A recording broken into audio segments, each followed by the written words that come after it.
Chapter 8 school. आरती धनुष की body को एक सूखे कपड़े से साफ कर रही है क्योंकि हॉस्पिटल में पड़े पड़े धनुष की बॉडी से थोड़ी बहुत स्मेल आ रही है। इंजरीज के कारण अभी धनुष नहीं नहा सकता है। वो हॉस्पिटल बेड पर ही अधमरा सा पड़ा हुआ है, लेकिन अभी भी अमर्त्य दुनिया और उसी से जुड़ी जादुई ताकतों के बारे में सोच रहा है। आरती उसके शरीर को साफ करते हुए धनुष की पैंट नीचे कर देती है ताकि उसकी बॉडी को अच्छे से साफ कर सके। पैंट उतारते ही धनुष पानी की ठंडी ठंडी चुभन से उसका ध्यान टूट जाता है और वो अपनी माँ से कहता है, माँ आप रेस्ट कर लो, मैं ये साफ कर लूँगा। धनुष अपनी पैंट को बिजली के जैसी तेजी से वापस ऊपर की ओर खींच लेता है और शर्माते हुए अपनी माँ से कहता है।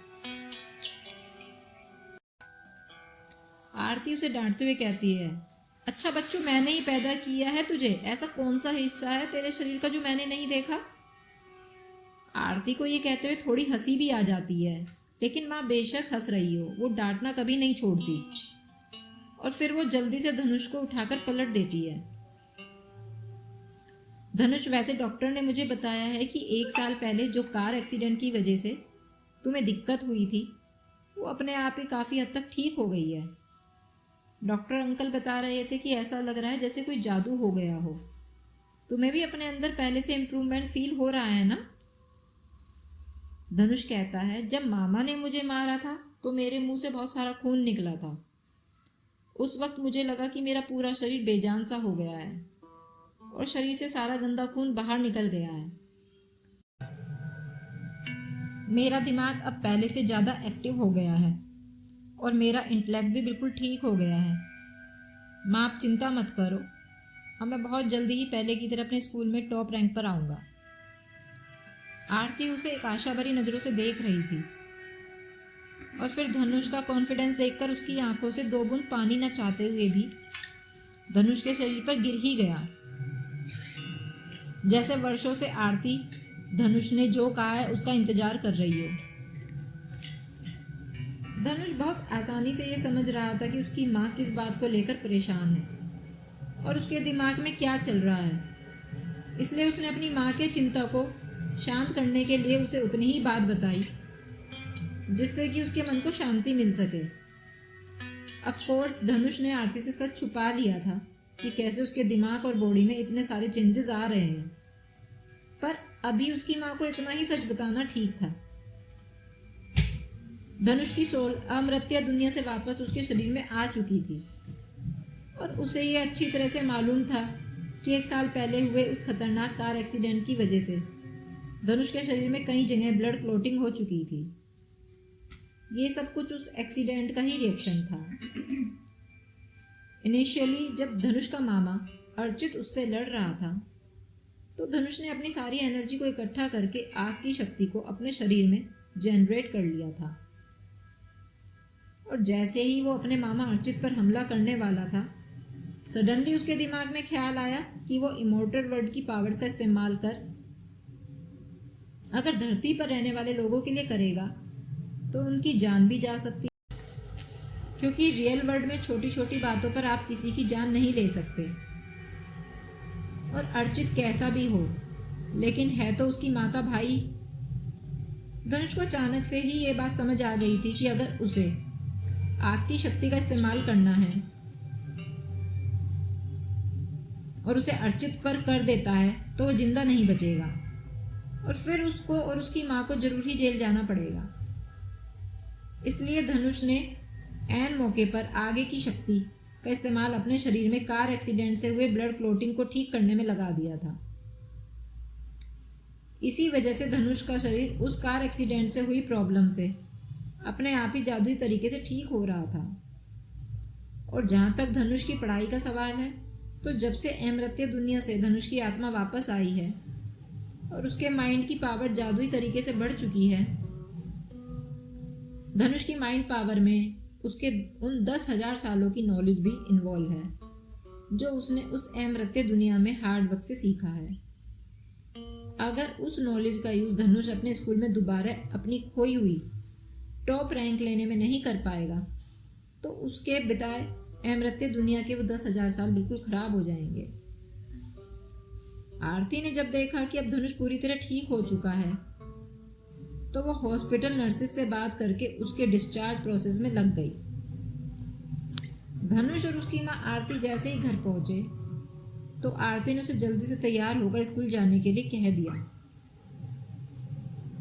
अपनी माँ की बात वो टाल भी नहीं सका, इसलिए उसने जल्दी जल्दी रेडी होकर स्कूल के लिए जाना सही समझा। स्कूल के कंपाउंड में पहुंचने पर आरती धनुष की यूनिफॉर्म ठीक कर रही है और उससे कहती है, धनुष मुझे पता है कि तुम्हारे मामा को तुम्हारे लिए इतनी मुसीबत नहीं खड़ी करनी चाहिए थी। आखिर जो भी हो वो तुम्हारे सगे मामा हैं। ब्लड रिलेशन की भी कोई वैल्यू होती है, पर अगर उसने ऐसा कर ही दिया है तो हम लाख चाहकर भी किसी इंसान का नेचर चेंज नहीं कर सकते। इसलिए तुम अभी स्कूल में कुछ दिन बिताओ और अगर तुम्हें लगे कि तुम्हारे मामा की वजह से तुम्हें इस स्कूल में पढ़ाई करने में कोई भी प्रॉब्लम आ रही है तो मैं तुम्हें शहर के दूसरे स्कूल में डलवा दूंगी। और अगर उस स्कूल में भी तुम्हें प्रॉब्लम हुई तो वर्स्ट केस में सरकारी स्कूल तो है ही। तुम्हें कोई भी किसी तरह की चिंता या किसी से डरने की ज़रूरत नहीं है। तुम्हारी माँ हमेशा तुम्हारे साथ है। ये कहकर आरती धनुष के माथे को चूमती है और इस स्कूल में अंदर जाने का इशारा करती है, लेकिन धनुष जाने से पहले उससे कहता है, माँ तुम चिंता मत करो, मैं अब ठीक हो गया हूँ। अब मैं खूब मेहनत से पढ़ाई करूँगा और प्लीज़ आप अपना पूरा ख्याल रखो। अगर आपको कुछ भी हुआ तो मेरा ध्यान भी पढ़ाई से हटकर आपकी ओर लग जाएगा। ये कहते ही धनुष अपनी माँ के गले से चिपट जाता है और फिर स्कूल में एंट्री करता है। आरती अभी भी वहीं खड़ी हुई से स्कूल में अंदर जाते हुए देख रही है। उसकी आंखें गीली है।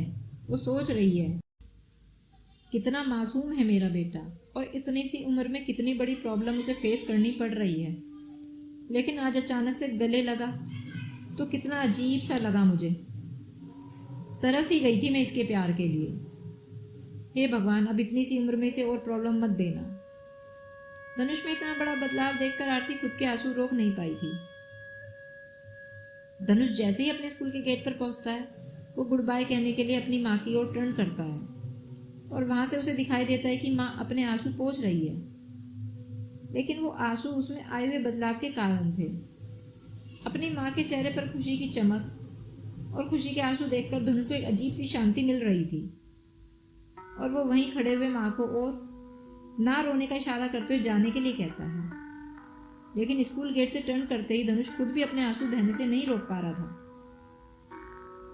माँ बेटे के प्यार को कौन आज तक समझ पाया है। जब बच्चों को थोड़ी भी तकलीफ होती है तो माँ की तो जान ही निकल जाती है और आरती तो अपने पति को पहले ही खो चुकी है। उसके पास सिर्फ धनुष ही है जीने के लिए। इसलिए उसके कार एक्सीडेंट के बाद से जैसे आरती पहली बार आज मुस्कुराई हो। धनुष अपनी माँ से 10,000 साल से अलग था, या समझो 10,000 साल से उसकी माँ उससे मिलने से तड़प रही थी। कार एक्सीडेंट के बाद 10,000 साल जो धनुष ने उस अमृत्य दुनिया या इमॉर्टल वर्ल्ड में बिताया था वो धरती पर सिर्फ 1 साल के बराबर था। और उन 10,000 सालों में धनुष का दिमाग उस दुनिया में था जहाँ वो एक एक पल अपनी माँ के लिए तड़प रहा था। वो कितनी भी कोशिश कर ले लेकिन एक पल के लिए भी वो अपनी माँ को भूल नहीं पा रहा था। उसके लिए ये सब इम्पॉसिबल हो रहा था। और हो भी क्यों ना, क्योंकि इस दुनिया का कोई भी बच्चा अपनी माँ से अलग होकर जी नहीं सकता। बेशक धनुष ने अपनी माँ को 10,000 साल से नहीं देखा था, लेकिन उसके दिल में उसकी माँ हर एक जन्म में उसके साथ थी। आरती हर जन्म में उसकी माँ ही रहेगी, चाहे वो धरती पर कितनी बार ही क्यों न जन्म ले। लकीली धनुष ने जो 10,000 साल उस इमॉर्टल वर्ल्ड में बिताए थे उस वजह से उसका दिल इतना मजबूत हो चुका था कि किसी भी तरह की परेशानी में वो अपने इमोशंस को कंट्रोल कर सके। बेशक उसकी गर्लफ्रेंड जानवी ने उसे धोखा दिया हो या उसके खास दोस्तों ने उसे बिट्रे किया हो, वो अब सिर्फ रो सकता है तो अपनी माँ के लिए, क्योंकि इन धोखों ने उसे मेंटली काफ़ी मजबूत कर दिया है। धनुष छुपकर अपनी माँ को वापस जाते हुए देख रहा है और सोच रहा है, माँ तुमने पिछले 17 सालों से परिवार को संभाला है, लोगों के ताने सुन सुनकर भी तुमने कभी अपना सेल्फ कंट्रोल लूज़ नहीं किया, पर अब तुम्हें ये सब झेलने की ज़रूरत नहीं है। अब तुम आराम करोगी और मैं घर संभालूंगा। फिर धनुष अपनी क्लास में पहुंच जाता है तो वो देखता है कि क्लास के सभी स्टूडेंट्स पढ़ाई करने में लगे हुए हैं। वो सब अपनी किताब के पन्ने ज़ोर ज़ोर से पलट रहे हैं और कुछ स्टूडेंट पिछले सालों में आए हुए क्वेश्चंस को याद कर रहे हैं। क्लास में एक अलग ही टेंशन का माहौल है। फाइनल एग्ज़ाम में बस अब 3 महीने रह गए थे और उनके सभी टीचर्स ने बार बार क्लास में उन एग्ज़ाम्स की इम्पोर्टेंस क्लास के सभी बच्चों को बताई थी। टीचर्स क्लास में वीकली और मंथली टेस्ट भी लेते रहते हैं और फिर भी क्लास के अधिकतर स्टूडेंट के चेहरों पर नर्वसनेस अलग ही दिखाई दे रही थी। क्लास के ब्लैक बोर्ड पर एग्ज़ाम डेट मेंशन थी और बाकी स्टूडेंट्स के चेहरों पर और उनकी नर्वसनेस को देखते हुए धनुष यही सोच रहा था कि वो उनके इस वर्ल्ड में फिट नहीं हो सकता। तभी वो खुद से कहता है, मैं तो बस यहाँ अपनी माँ के कहने से ही आया हूँ, फिर मुझे इतना परेशान होने की क्या ज़रूरत है। मुझे इन आसपास के लोगों को देखकर परेशान नहीं होना चाहिए।